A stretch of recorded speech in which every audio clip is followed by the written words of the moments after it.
Tých inšpirácií je dneska strašne veľa. Prvá vízia bola taká, že zoberiem ako keby hracie kocky, hodím ich na stôl, ja vidím už ten výsledok, už tými vzrastlými stromami, už tú naozajstnú stavbu a to chcem, aby bolo lepšie ako vizualizácia. Pri akej činnosti vznikli tie kocky hodené? Neviem, to je tak, že... Kasíne. Je to kus mesta, zároveň ste fakt, že zašití. A stále je to pri tom ako keby náskok do toho mesta. Celkovo aj tie garáže sú kompaktné, tam je v podstate 12 parkovacích miest dole. Máme o 50% viac zelenia, ako je predpis. Ako je minimum. My si ako keby za tým projektom stojíme. Od tých 10-15 a x rokov sa ukáže potom tá celková kvalita toho bývania. Vieme to robiť tak, aby sme mali korektné vzťahy so všetkými. Aj s investormi, aj s tými našimi zamestnancami, čo sú priamo u nás. Ale vy ste dobrá partia, čo som videl nejaké videjka. My celkom veselá partia. Je to veľa srandy, ale sa veľa pracuje. Veľakrát aj do noci.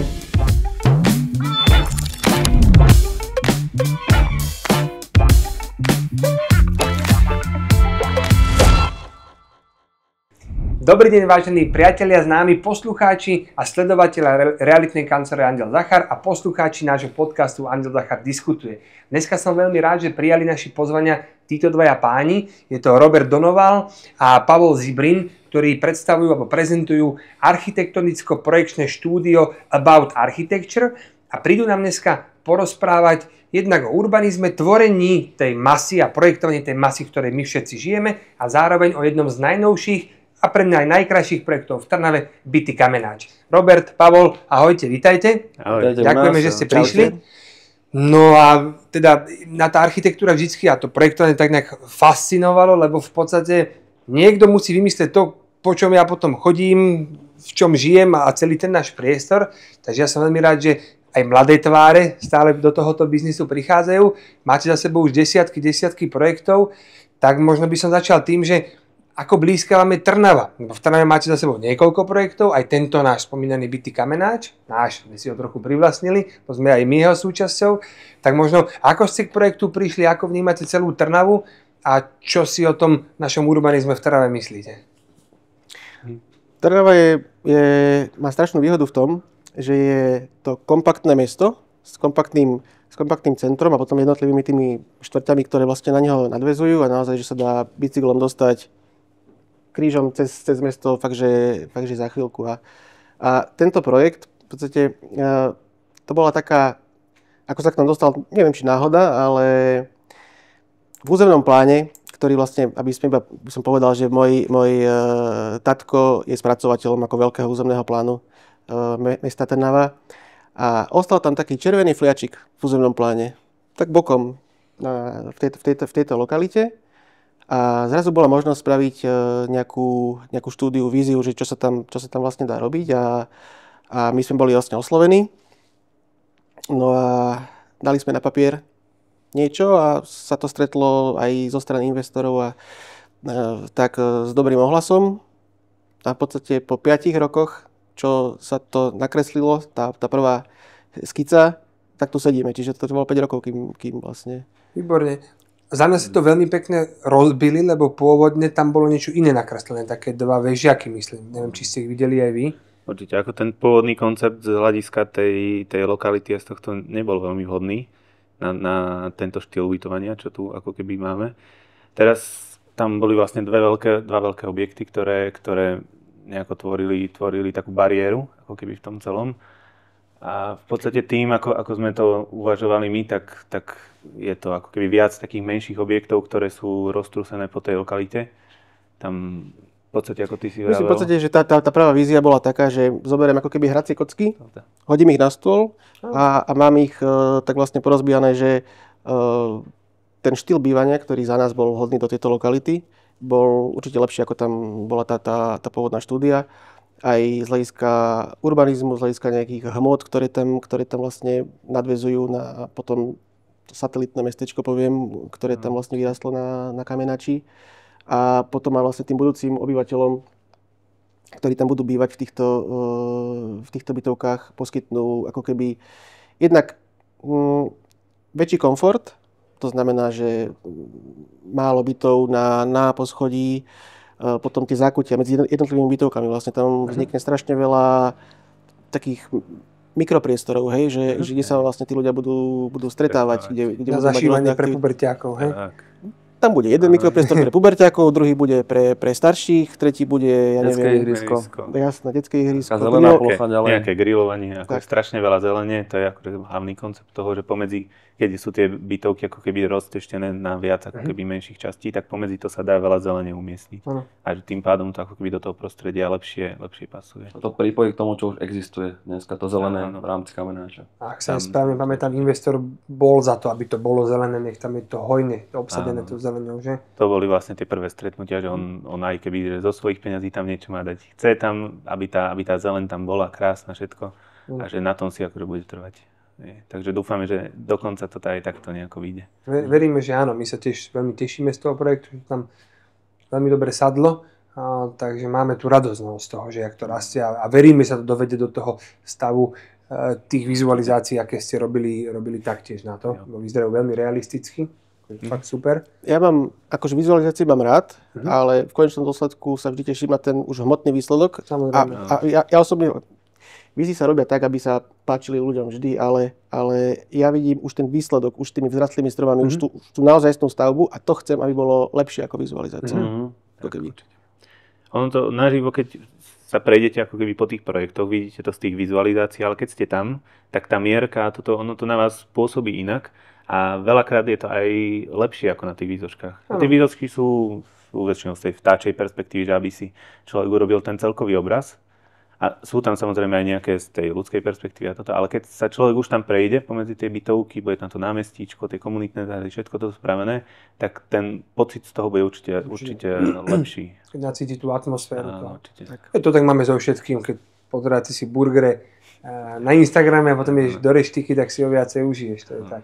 Tu by som nadviazal, my máme nejaký svoj pohľad, nazvem to ten z pohľadu realitnej kancelárie na lokalitu. A mňa teraz zaujíma váš pohľad, čo si o tej lokalite myslíte, aké sú benefity, možno, že aj každá lokalita má niečo, čo je možno mínus, nech sme objektívni. Toto by ma zaujímalo. No, za mňa je to miesto, kde si nájde každý nejakým spôsobom to svoje. Že je to kus mesta, zároveň ste fakt, že zašitý.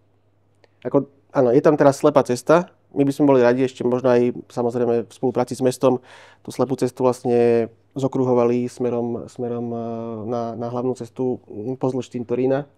Možno niekedy v budúcnosti, že by to nebolo až tak výrazne potom ako keby, že slepá cesta. Je to kus mesta, na skok odtiaľ je všade okolo príroda.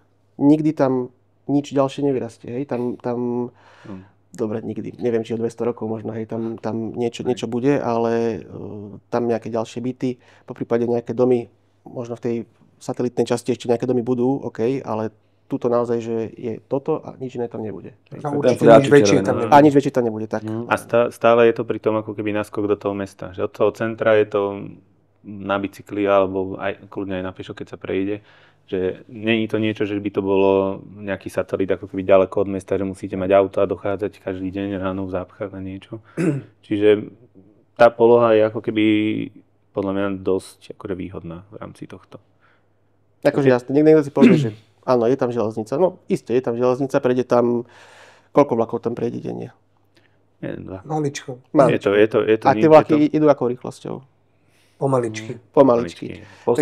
Dôležité možno povedať k tej železnici, lebo nás sa to tiež častokrát zákazníci pýtajú, že ale je to blízko železnice, a keď si uvedomíme, že sú tam stará zástavba panelákov na tzv. Prengu, na prednádraží, tak tie najbližšie sú podľa mňa ešte možno bližšie k tej železnici, ako tieto naše nové. Hej? Áno, a s tým aj, že vlastne my v rámci toho projektu sa robila aj akustická štúdia, tam boli proste ľudia, ktorí merali cez deň hluk, v noci hluk, všetko riešili tie vlaky, aj toto. A oni už keď mi naspäť volal, že si mysleli, že tam bude proste problém s tou železnicou, a on vraví, že tu prešiel 1-2 vlaky za deň a to ani ešte pomaličky, bo to je niekde, tam sa nemôže ani rozbehnúť. Čiže toto je napríklad nejaká vec, ktorá možno na pohľad vyzerá, že nie je dobre, ale reálne to nie je nejaký akoby extra zníženie štandardu. A ktorý z vás je ten kreatívec? To som asi viacej ja. Fajn. Že ty máš tú víziu a Robo ju potom musí upratať do nejakých reálnych kontúr, áno? Je to také vhodné nejakým spôsobom doplňanie sa. A ono to takto, na to, aby som bol úprimný, není iba o nás dvoch. Nás sedí viacej v kancelárii a plus ešte milión ďalších profesí, ktoré teda akože má Robo pod palcom a na telefóne.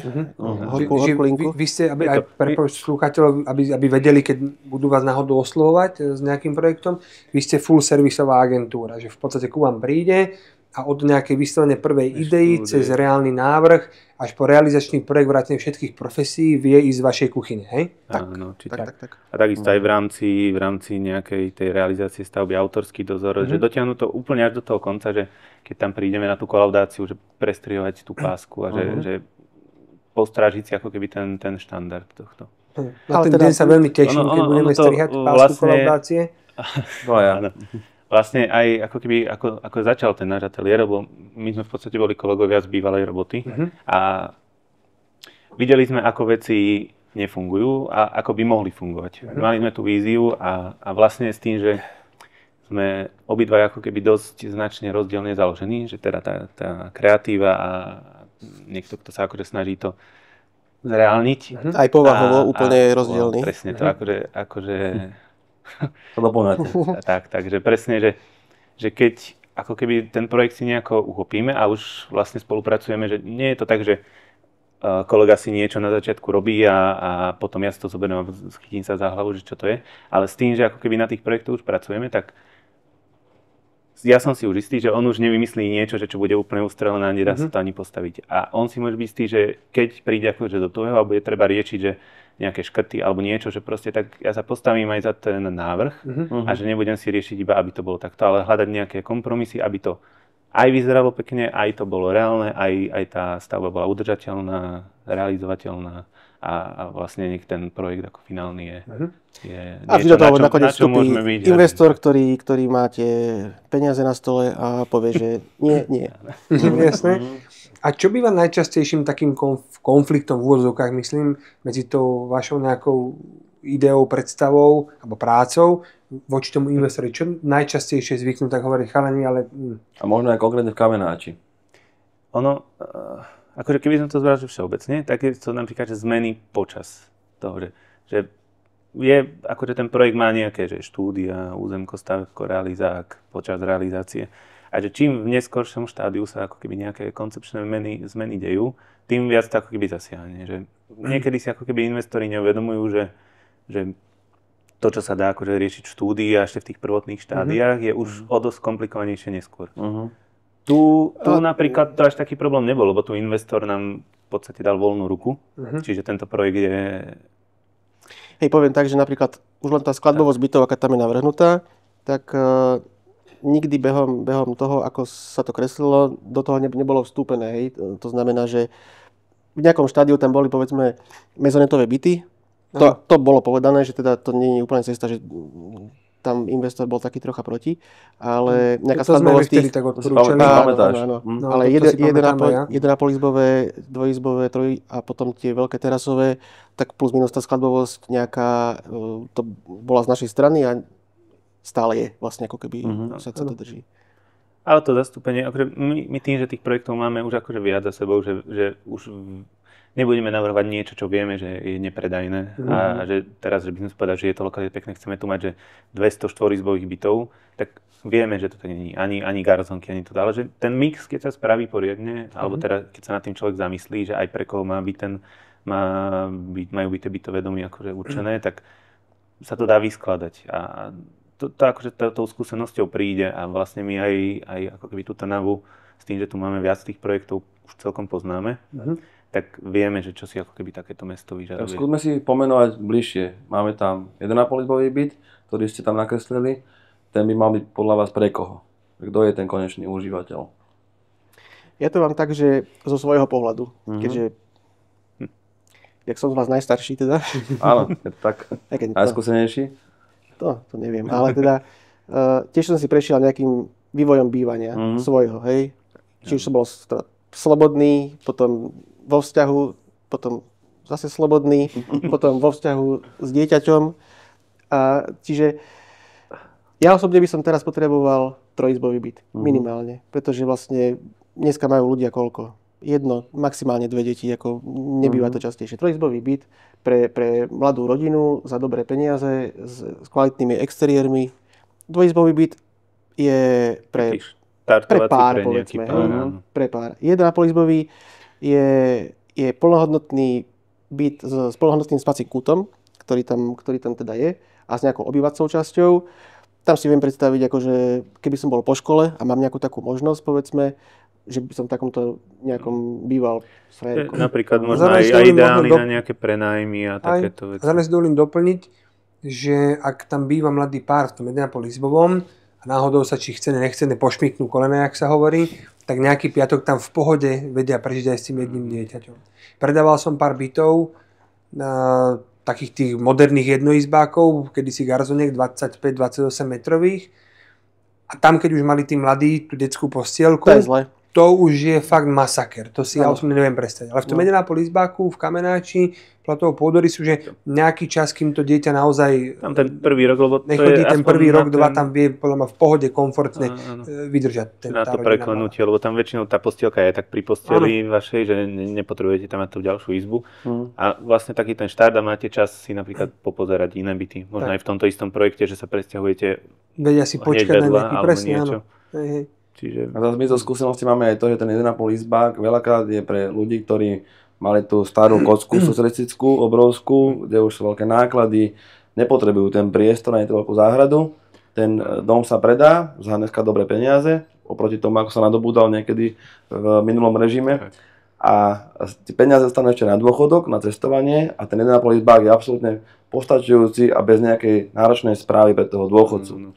Toto máme skúsenosť, sa nám deje často ešte. To sa nám veľmi dobre osvedčilo, boli 38-metrové dvojizbové byty. Vo Hojzoslave sme predávali v projekte Hviezdne bývanie. A preto sme, že dvojizbák 38 metrov, že je jaká blbosť. Šialenosť. A nakoniec na to bolo nádherne vyriešené to bývanie tam a presne to kupovalo kopec ľudí z Bratislavy okolia starších. A predali a ešte mi ostali peniaze na dôchodok a mohol som si užiť ten rakúsky dôchodok. Tak. To záleží, že či sú ešte teda vo dvojici, alebo samostatne, lebo tak... Pravda, je. Aj tam... Ale výborné, máme tam aj byty s predzáhradkami, aj balkóny sú veľkorysé v tom Kamenáči. Aj tam sú priestrané, tam naozaj sa dá komfortne sedieť, no a potom tie terasové, to je luxus. To by som si zobral, kebyže mám prostriedky, jasné. Tam to je vlastne naozaj, že veľmi pekný štvorizbový byt s takouto master bedroom, kde vlastne máte samostatný vlastný šatník, samostatnú vlastnú kúpeľku a teraz sú s výhľadom 360 v podstate, takže... Týchto bytov je tam pár, lebo tak vieme, že to je taký už ten nadštandard, ako keby niekedy. Ale akože ten bytový mix na tých typických podlažiach je, takže tam si vlastne každý vie niečo nájsť. A prečo sú v Ečku, to som sa zabudol opýtať predtým, v Ečku iba dvojizbáky? Malo to nejaký dôvod legislatívny alebo regulatívny? Legislatívny dôvod tam nebol. V podstate Ečko je jediný objekt, ktorý nemá garáž. On je tak troška vyosene centrálne umiestnený, že idea bola spraviť tam nejakú občiansku vybavenosť v prízemí a nejaké námestičko, ktoré by vlastne, kde by bol nejaký život. Neviem, čo tam naozaj reálne bude sa odohrávať, ale nejaké malé potraviny, alebo malá kaviareň, alebo nejaký holič, alebo nejaká služba, niečo by tam byť malo a na tom námestí by sa mohli vlastne tí ľudia zhromažďovať. A keďže my tých dvojizbových bytov nemáme až tak veľa, respektíve ich počet v tých ostatných bytovkách nie je až tak vysoký, tak sa to vlastne ako keby doplnilo s tým, že tam ešte vlastne chýba to podzemné parkovanie, tak sa tam dali také dvojizbové byty, tam ich je 16, takže... A pravdou je, že z pohľadu trhu ten dvojizbový byt je veľmi dopytovaný. Áno. Tak, jasné, no. A si hovoril, že tá idea s tými kockami hodenými prišla a to bola tá prvá idea, alebo mal si ešte nejakú úplne inú? To bola tá prvá idea, jak si bola ten pozemok. Ako není každý projekt taký, že na prvú signálnu a teraz tak, ale toto tak aj bolo. Hej. Ako plus minus sa hýbalo s nimi trocha, ale... Toto ja budem hovoriť s zákazníkom, sa to veľmi ľúbi tá idea. To je pekný príbeh, áno. Lebo vyzerá to zaujímavo, akože je to tak, je to fajn.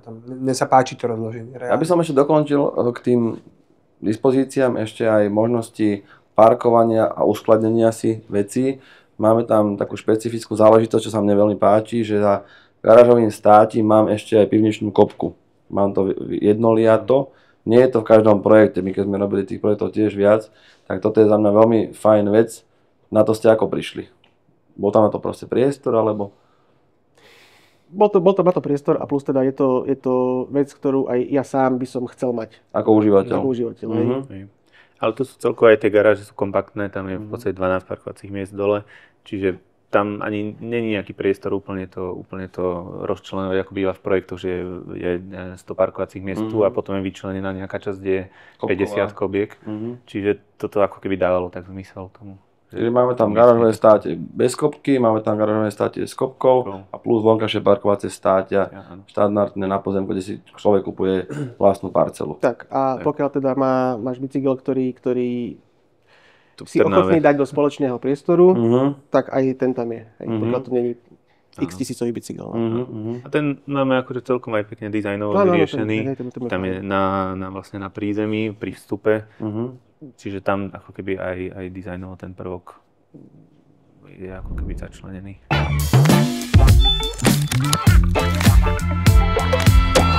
Tá vaša práca je veľmi za mňa špecifická, lebo to, čo sa vám vzkriesi alebo vznikne v hlavách, tak potom sa pretavuje do reality a je to určitou veľmi dlhodobo trvajúcou vizitkou, jednak toho stavbára, ale aj tých kresličov, keď to tak ľudovo poviem. A čo by ste chceli, alebo čo by bolo taká vaša predstava, že raz jedného dňa prenesme sa o 2 roky, projekt bude hotový, pekný, skolaudovaný, vysadený, chrumkavý, zelený. Čo by malo byť to, alebo čo by ste vy chceli tú message, aby si človek, keď tam príde, povedal, že čo by to malo byť? Ja som v tomto tak defenzívnejšie možno naladený, že hlavne nech si tí užívateľia nemyslia, že Pane Bože, kto to kreslil, hej, to... Ale teda pri všetkej skromnosti si myslím, že keď sa to podarí dobojovať o tie 2 roky, tak z toho bude dobrý projekt. Ako, jasné, budú tam fuck-upy, na stavbe sú, vždy sa niečo, nejaká čiarka vypadne v projekte, alebo nejaká koordinácia niekde uviazne, tak ale to je od toho, aby sa veci riešili. To znamená, že keď ten koncept je dobre vymyslený a my sme vždy súčinní aj behom realizácia týchto kontrolných dní, čo sa vlastne chodí vždy, tak hľadáme rýchle riešenia a tie dobré riešenia.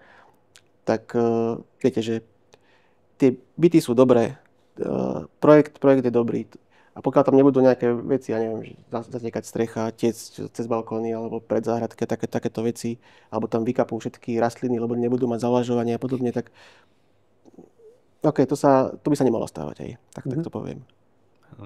Ale celkovo je to tak, že my si ako keby za tým projektom stojíme a myslíme, že keď aj tí ľudia tam prídu a bude to už zrealizované tak, ako sme zamýšľali a my sa ako keby o to budeme usilovať aj počas týchto vlastne ako si stáť za tým autorským dozorom, tak si myslím, že keď tam ten človek príde, tak bude mať z toho pocit, že wow, že toto je niečo, kde by som chcel bývať. Vtedy už asi nebudú voľné byty, ale že bude mať z toho ten človek dobrý pocit. Ja si v tomto bode dovolím povedať dôležitú informáciu. Dodávateľom stavby je spoločnosť Avastav, ktorá má za sebou oveľa komplikovanejšie stavby rôzneho a iného ako rezidenčného charakteru a dokonca vyhrali v minulom roku stavbu roka na Slovensku. Na niektorých úrovniach dokonca, na viacerých úrovniach, vo viacerých kategóriách. Že moja dôvera v tomto bude taká, že tam sa tie veci nestanú. Akože zatiaľ to vyzerá dobre. Áno, spolupráca s nimi je akože na vysokej úrovni, čiže sa akože dobre robí s nimi. Zatiaľ sme iba na začiatku, že uvidíme v tých ďalších štádiách, ale verím tomu, že pri tej ako keďže komunikácii, čo s nimi máme a ako sa veci riešia, aj promptne, aj hľadajú sa riešenia na vylepšovanie veci a tak verím, že sme na dobrej ceste. Psychológia, to je však aj naša, aj vaša práca, to je práca s ľuďmi. Hej, a podľa mňa, keď sú ľudia nastavení tak, že ťahajú za spoločné lano, za účelom nejakého spoločného cieľa a všetci sú o tom teda presvedčení, tak je predpoklad, že to dopadne dobre. Áno, v podstate teda áno, treba povedať, že my sme všetci na jednej lodi, my ako predajcovia a marketéri toho projektu, vy ako tí, ktorí ho vykreovali, Avastav ako tí, ktorí ho majú kvalitne postaviť. Tak. A tiež mám z toho Avastavu dojem, že je to celkom dobrá zbierka profíkov v tom svojom obore, lebo zatiaľ procesom celých tých komunikácií od tendru na predajcu a tak ďalej, až po samotný začiatok predaja, až po dnešok, zatiaľ musím dať jedno veľmi dobré, že som spokojný, áno. Jakým spôsobom to ide a aj sa mi páči, ako oni pristupujú k tomu projektu.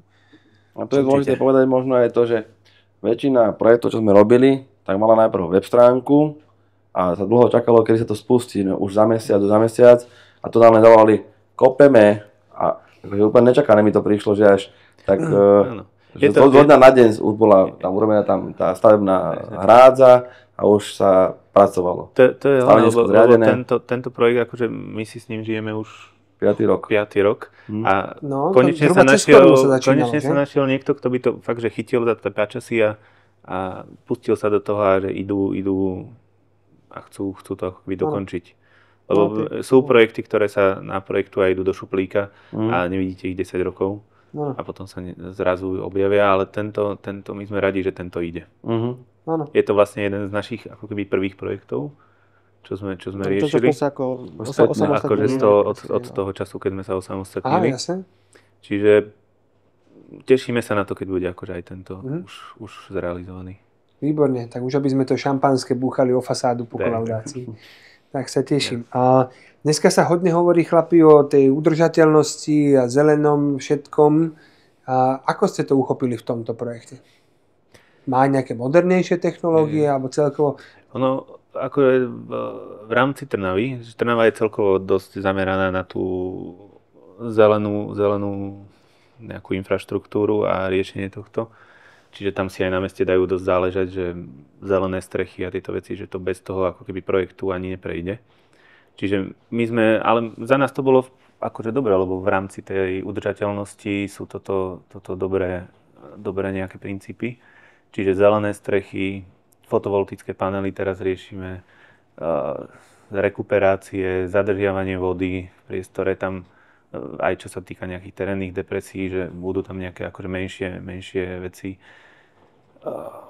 A treba povedať, že vlastne v územnom pláne veľkom sú nejaké základné regulatívy pomenované. Index zastávaných ploch, index podlažných ploch, koeficient zelene. A my koeficient zelene máme oveľa vyšší, ako je ten minimálny v podstate požadovaný. Nevydaná vec. Pre poslucháčov aj do čísel, že takýto je minimálny, ale máme toľkoto? Dobre, nechcem ako úplne variť z vody, ale myslím, že, že máme o 50% viac zelene, ako je predpis. Ako je minimum. A to ešte teda poviem tak, že je to vlastne všetko zeleň na rastlom teréne, čiže nie, že na násyp na garáži, ale na rastlom teréne, kde keď sa zasadí ten strom, tak aj vyrastie, hej. Že to nebudú že 2-metrové stromy, ktoré budú, ale že za pár rokov, tak tu budeme mať obrovské stromy, ktoré akože ten priestor budú uzhľadovať. Veľa projektov...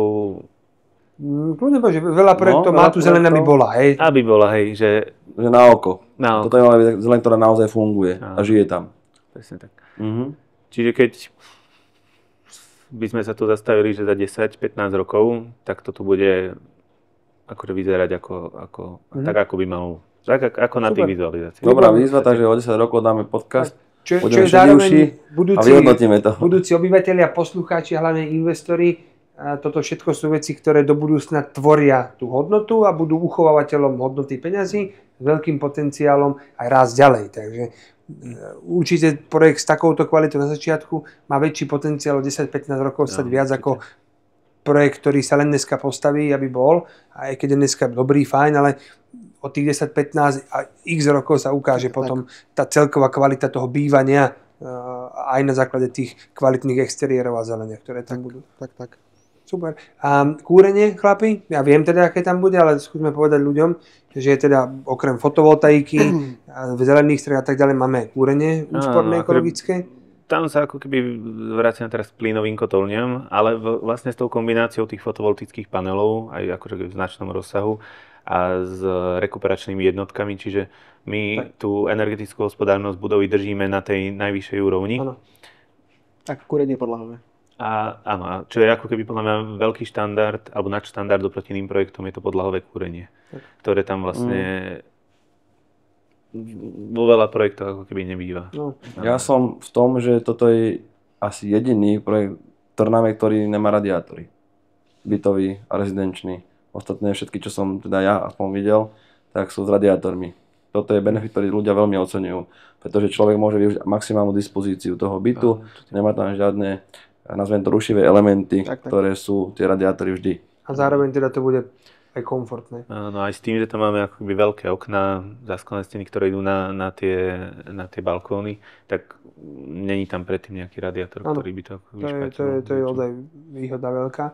A teda s týmto celým mixom energetickým, keď to nazvem, takže budeme v triede A0. Určite. To je ako tá najvyššia trieda.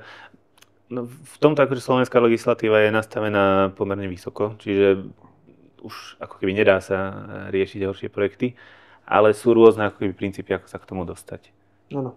Niekedy je to tak, že fakt, že sa snažíte iba na papieri niečo, ale tu akože ten prístup bude.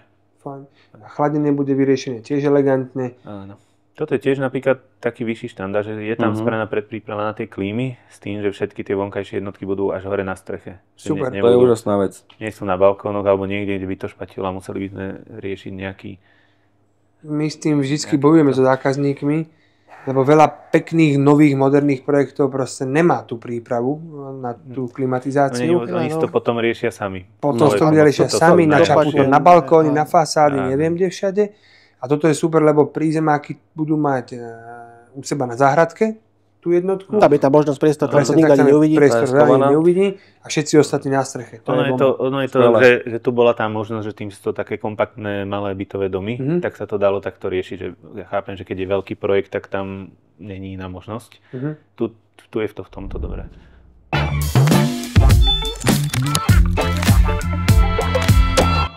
Predstavme si, že vy ste obyvateľom tohto projektu, ako si taký bežný deň predstavujete, že vy ste od zobudenia možno až večer, že aký by bol ten plán a bávame sa o pracovnom dni a že máte aj deti. To je taký náš štandardný zákazník v takomto projekte. Tak deti máme. Skočím na ten bicykel ráno a idem do práce, tak to nejak by to bolo. No ja som v tomto taký bezbicyklový trocha. Takto, máme robotu, kde to auto proste človek potrebuje. Čiže asi by som si osobne určite priplatil za to garážové miesto. Čiže ráno po vykonaní všetkých nevyhnutných úkonov a osobnej hygiene. Tak, a ešte nejakej prípravy dcery, tak by sme sa zviezli výťahom do garáže, sadli do auta. Tu, ak v prípadnú zápchu, tú chvíľku zápchy, viete, to je tak, že my obaja akože bývame v Bratislave a tam sú zápchy v podstate všade, hej. Všade a vždy. Tak to je. A jednoducho človek, ktorý žije v meste, a Trnava má 50 000 obyvateľov, ale má ambíciu mať raz toľko obyvateľov. Aspoň teda taká je predstava aj veľkého územného plánu, aj teraz vedenia mesta. Že ona aj má aktuálne viac len tie trvalé bydliská. Tak, jasné.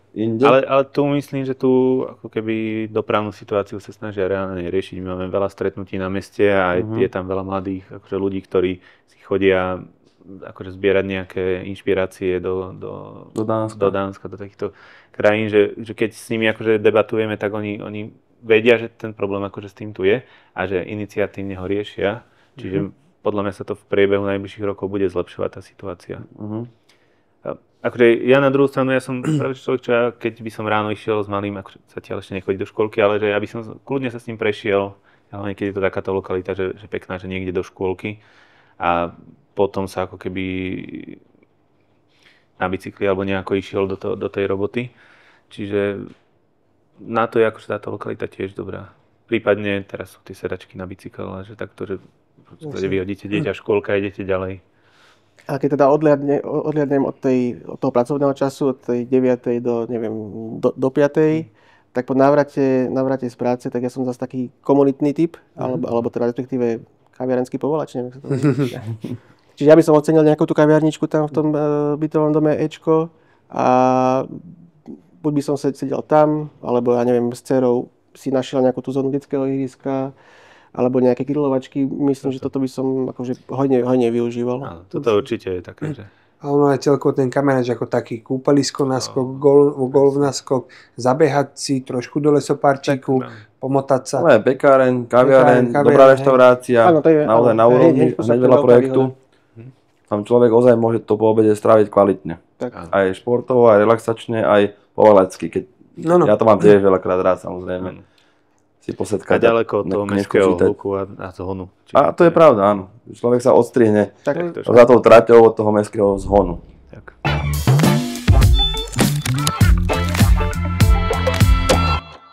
Častokrát sa stáva v procese, alebo keď sa rúbe les, lietajú triesky, ak sa hovorí, keď sa toto kreslilo, vždycky pri každej väčšej akcii nastane nejaký prúser s prepáčením, sem tam niekde. Nastal aj pri tom projektovaní, kreslení, či to s mestom, či to pri kreslení alebo tvorení, že sme sa sekli, že nevedeli sme ako, alebo nevedeli ste, že ako ďalej, alebo že museli ste nejakú patáliu riešiť?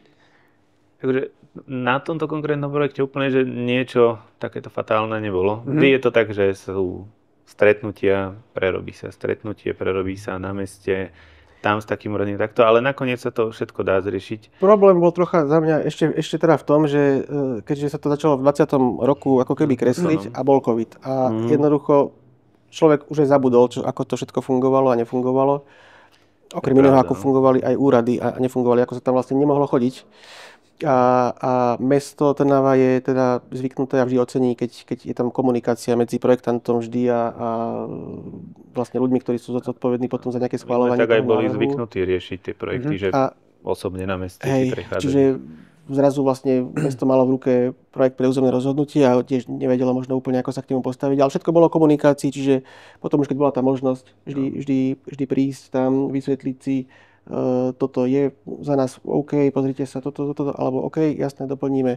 Takže toto je. No a veľké fuck-upy sa teoreticky ešte môžu vždy stať na stavbe, ale to je život stavby. Akože stavba to je, a toto je veľká stavba, že proste je to 163 bytov. Je to organizmus, ktorý sa hej, vyvíja. niečo určite vyskočí. A samozrejme za nás dúfam, že to budú maličkosti. Hej. Akože vždy treba byť pripravený, že keď to niečo príde, tak to treba riešiť na mieste, nehľadať nejaké výhovorky a že postaviť sa k tomu a nájsť to najlepšie riešenie, ako to akože dobojovať. No. Čiže to je akože myslím, že je to hlavné. A ste spomenuli, že ste sa odtrhli od tej kancelárie alebo z tej práce, kde ste robili. Koľko ste sami? 6 rokov. Teraz 6 rokov. 7 rokov. A 7? vyslovene v tomto odvetví koľko pracujete? Aj zamestnaní, alebo teda aj predtým, aj teraz? To už bude k 15 rokov, ne? Ja to mám inak, lebo mne sa na škole strašne páčilo. Ja som tam mal 8 rokov. Ale v podstate tak, akože tie posledné 2 roky som... Mal si ťažkú brigádu popri tom určite. No hej, v podstate, že ja som chodil už do roboty behom tých 2 rokov, čiže už tie posledné 2 roky boli také mixnuté, ale v podstate... Ja som 10 rokov po škole, no. 10 rokov po škole a pečiatku mám 8 rokov. Takže... Ja som si to odbil, ako sa dalo najrýchlejšie a išiel makať. A ktorý taký projekt máte, možno to nebude spoločný, možno každý zvlášť taký, na ktorom ste sa podielili, že ste na ňo najviac hrdí, alebo najväčší, najzajímavejší nejaký, aby sme nehovorili o tom kamenáči, ale celkovo o tej vašej práci. Akože každý projekt má niečo. Podľa mňa, akože tu v Trnave je ten projekt Cukrovar, čo je asi taký náš najväčší projekt a vlastne aj na tie etapy, to sa budem s nami ťahať ešte 15 rokov. Určite a tam už vlastne sú aj prvé skolaudované časti, ďalšie sa riešia. Čiže toto v podstate... Ja som sa najviac naučil po škole vlastne v tej bývalej robote. Ako tam som pracoval aj na naozaj že pekných projektoch, ale nepovažujem sa za spoluautora, lebo v podstate, viem, jak to je po škole, hej, tam akože hociakú robotu ti nedajú robiť, že tu máš a si to dotiahneš, no nie, proste ja som bol po škole inde, ako som teraz. Hej. Asi začal u otca? Otec mi veľmi pomohol, jasné, aj nejaké projekty boli s ním, ale gro práce bolo v tej starej robote. Takže za mňa tá robota otec-syn, je to vždy také... Náročné. Je to náročné, hej, ako naozaj, že častokrát komunikácia, ega a toto a s odstupom času mal v 100% veciach aj pravdu, hej, len to je to také, že... Jasne, ale zase otec musí byť hrdý, že pokračuješ v jeho nejaké, alebo že si prebral tú štafetu. To je určite. Ja teda... To vidno, keď sme na stretnutí. To verím, že áno. Dúfam, že je, ale teda otec je... Gro jeho práce je urbanizmus, naozaj, že územné plánovanie od tých menších zonálnych až po tie veľké územné plány. A zase ja sa na to necítim až tak ako úplne, že to je to moje, čo ma baví a som skôr tá architektúra. Ale zase perfektné, že pán Zibrin starší bol spracovateľ územného plánu pre Trnavu. Áno. Jeden z tých ľudí, ktorí povedali, ten červený fľačík, tu by mohli nejaké bytové domy raz byť. Možno to len po niekom zdedil. Toto Možno, zase neviem. Áno. Ale zároveň prešlo zo pár rokov a dneska ste tam vy a teda aj ty kreslili to, čo tam možno on teda jedného dňa si vzmyslel, že by to tam bolo fajn. Že, A máme fliačiku, vďaka vám dneska pravdepodobne bude super projekt. Tak, áno. OK, takže cukrovar v Trnave a ten projekt, ktorý to bol, že si sa necítiš ako spoluautor, ale si sa podielal? Tak tam sa kreslilo napríklad Blumenthal, čo je v Bratislave, Ein Park, ale to boli naozaj, že ako kolegovia, ktorí už boli senior architekti vtedy a tak ďalej, a šéf, ktorý tam bol, takže tam, a plus veľa šuflíkových, dokonca, poviem tak, že tie šuflíkové projekty boli mnohokrát naozaj, že sa mi páčili možno aj viac ako niektoré realizácie.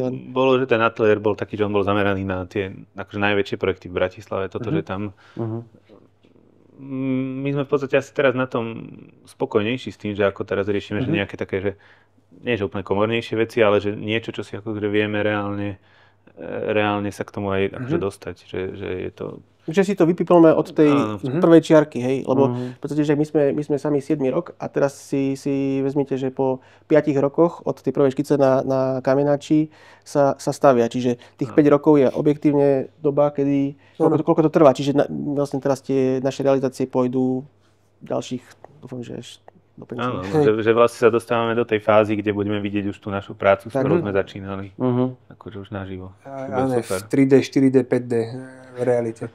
A OK. A vy robíte, chlapi, len projekty, alebo robíte aj pre štandardných ľudí, že príklad teraz Jožko, Miško, Ferko, štandardný človek by chcel jeden pekný rodinný dom. Môže ku vám prísť ako zákazník? Prísť môže. Neviem, ako by som mu slúbil termín. A ono to je tak, že ako keby, aspoň to, čo ja vidím, je to, že keď niekto kvázi po škole už skončí, tak buď niekde začne robiť a už to nejak pokračuje, alebo sa vyprofiluje nejakým spôsobom. Ako mám spolužiaka, ktorý má tiež teraz 50 000 followerov na Instagrame a vypracoval z ničoho veľkú firmu na interiéry. Nič iné nerobí. Realizácie, návrhy a má tam teraz samé baby, chalanov a proste len seká jeden interiér za druhým. Ale on toto chce robiť, nechce robiť rodinné domy. Jasne. A my zase tým, že sme robili vlastne tam, kde sme robili a to, čo sme robili, tak nejak sme skončili pri tých rezidenčných, ako keby a väčšinou sú to rezidenčných nejaké obytné súboroch. zóny, hej, že to nie je ako keby jeden projekt, že je to väčšinou viac. Že možno by nebolo zle, že sem tam sa vráti, že nejaký jeden domček si spraví, že keď by bol nejaký zaujímavý klient a že by chcel... Určite by sme sa asi k nejakým bungalovom a k takýmto veciam nevrátili, že toto už... Jedna vec je časové hľadisko a podľa mňa sme už trošku niekde inde posunutí, že už by sa ťažko k tomu vracalo. Aj si nájsť čas na to, lebo tých projektov teraz sa rozbieha veľa. Ale si dať takých proste vravím, že niekde 1, 2, ako keby medzi tie veľké projekty by bolo dobre vrátiť sa akože ku tým koreňom a spraviť si niečo také easy. Ako pre radosť. Jasne. Ale to vôbec nie je easy, rodinný dom, to vôbec nie je easy. Je to oveľa komplikovanejšie, ako sa zdá, lebo tam vlastne jednáte priamo s tým človekom, ktorý tam už bude bývať.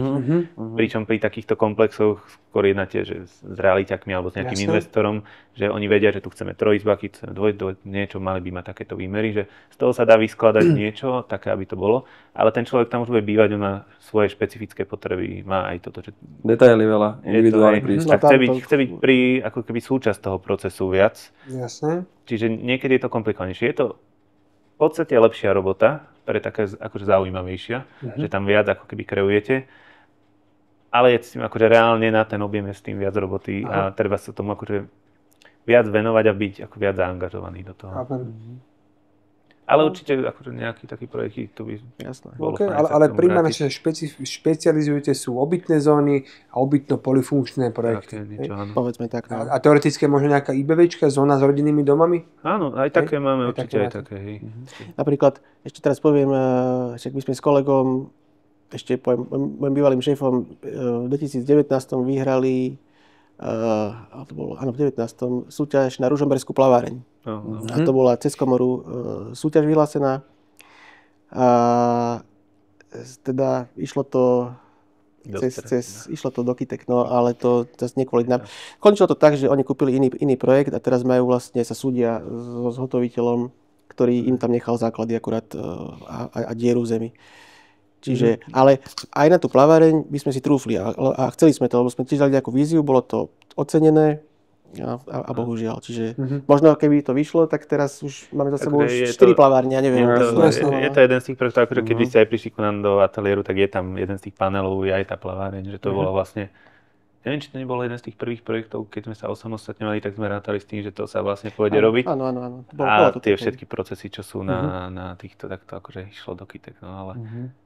A čo bol bod zlomu, že prečo ste sa chceli osamostatniť? Robo, ty si vedel už podľa mňa v 15 rokoch, že v tomto veku chceš už byť sám sebe. A neviem, ako za mňa to príde v nejakom období, že tak skúsme to inak. Skúsme to inak. Toto bolo to, že ja napríklad, že strašne veľa prichádzam do kontaktu s tými našimi profesistami, elektrikári, kúrenári, toto. A v tom ateliéri už tie vzťahy boli trošku napäté aj s tými, ako oni tam sa riešili projekty, niečo sa nestíhalo, veci.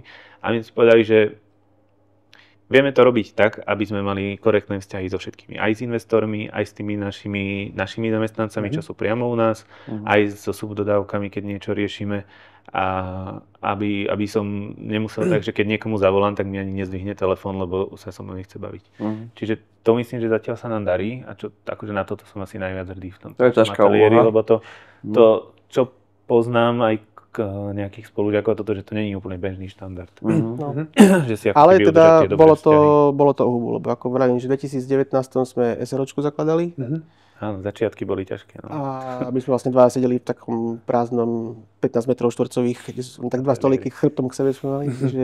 A potom pomaličky rozbiehalo. Zhodou okolností a... Začal nejaký projekt. Postupne sme naberali ľudí, nový priestor, teraz máme nové priestory v centre Bratislavy. Rozrástol sa kolektív. Myslím, že je veľmi dobrá partia, aj keď máme team buildingy alebo niečo. Super, to je dôležité. Áno. Ale vy ste dobrá partia, čo som videl nejaké videjka. My celkom veselá partia. Je to veľa srandy, ale sa veľa pracuje. Veľakrát aj do noci. Bolo by dobré, keby tam u vás robíme nejaké také krátke videjko, že ak to u vás funguje, že tuto vznikol ten kamenáč. To je mohla byť taká výzva, pokiaľ súhlasíte. Povieme našim dievčatám z marketingu, pravíme si výlet k vám. Vy ste u nás boli? Budeme radi. Tak sme sa pozvali sami. Poupratujeme. Dobre. Boli sme aj my už u vás na nejakých konzultáciách, ale teda bez kamery. A príjme s kamerou, to je skvelý nápad. No, tuto to vzniklo. Áno. A kde chodíš pre inšpiráciu? Toto by ma ešte zaujímalo. Alebo že jak si vlastne, jasne, sú regulatívy, je nejaká predstava investora, ak dostaneš, že Poli, nakresli mi sem niečo pekné. A teraz čo? Pri akej činnosti vznikli tie kocky hodené? Neviem, to je tak, že... Kasíne. To je možné. To je drahé hobby. Začnem tak odzadu, že ako keby... Ja keď som si rekonštruoval teraz domček taký malý, a to bola 80-ročný proste radový domček, tak videl som ten pôvodný stav, bol som tam so ženou, ale ja už som videl ten nový stav. Ja som proste už videl to, čo tam z toho bolo. A takisto to bolo aj pri tomto, ako keby pri tomto kamenáči. No a potom tých inšpirácií, čo sa týka, však na internete je to akože naozaj veľa. Sú stránky slovenské, sú české, sú svetové a tam sú tie najlepšie realizácie, ale že z celého sveta. Teraz ako ja mám rád aj takú tú čistú severskú architektúru, európsku, rakúsku, nemeckú a častokrát aj proste Južná Amerika. A tam si len fakt, že dáte krajinu, typ budovy, že bytový dom, a neviem, obchod, hocičo a vám tu vidíte najlepšie realizácie celosvetové, čiže tých inšpirácií je dneska strašne veľa. Čiže to, čo si chcel ty počuť, že išiel vlakom a uvidel vtáka, ak letí a hodí kocku, tak to tak není. Pozor. Nie, ja neviem, som to chcel počuť, ja som bol zvedavý, že ja mám väčšinou s týmto akože problém, že niečo... Teraz mám ísť niečo vymýšľať a teraz mám niečo vymyslené, niečo. To chce svoju náladu. No, áno, to chce svoju náladu na tú kreatívu, ja to mám tak. Akože áno, jasné, niekedy to je, že Ježiši Kristia, teraz človek 2 dní len tak a nič neurobí, ale človek sa postupne vždy ako keby vráti k tomu pôvodnému návrhu, nejakým spôsobom, aspoň možno trocha pozmenenému, ale vždy okľúkov sa nakoniec vždy nevráti. A prvá myšlienka. Hej.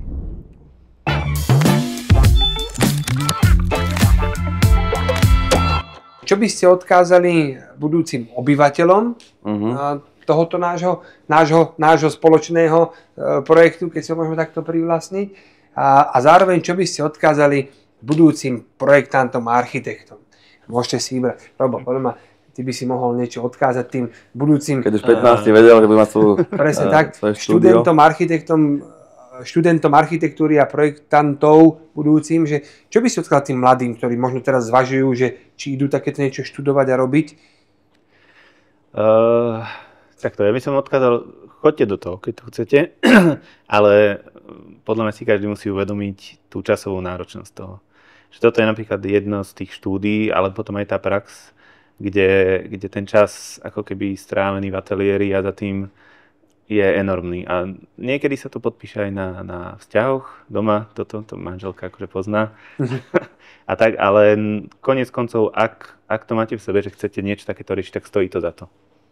Je tam kopec víziev, ale choďte do toho. Určite. Ja by som ťa možno doplnil, že aj teda pre architektov, že nič nie je hneď, ale tá cesta po tej, je to vysoká škola, čo na to je potrebné mať, tak je to tá prax, ako to... Človek, ešte tú školu dávam tie základy, ale gro sa človek naučí až potom v tej prvej robote, keď si to oskúša, keď sa od tých starších kolegov príde na to, že ako to je.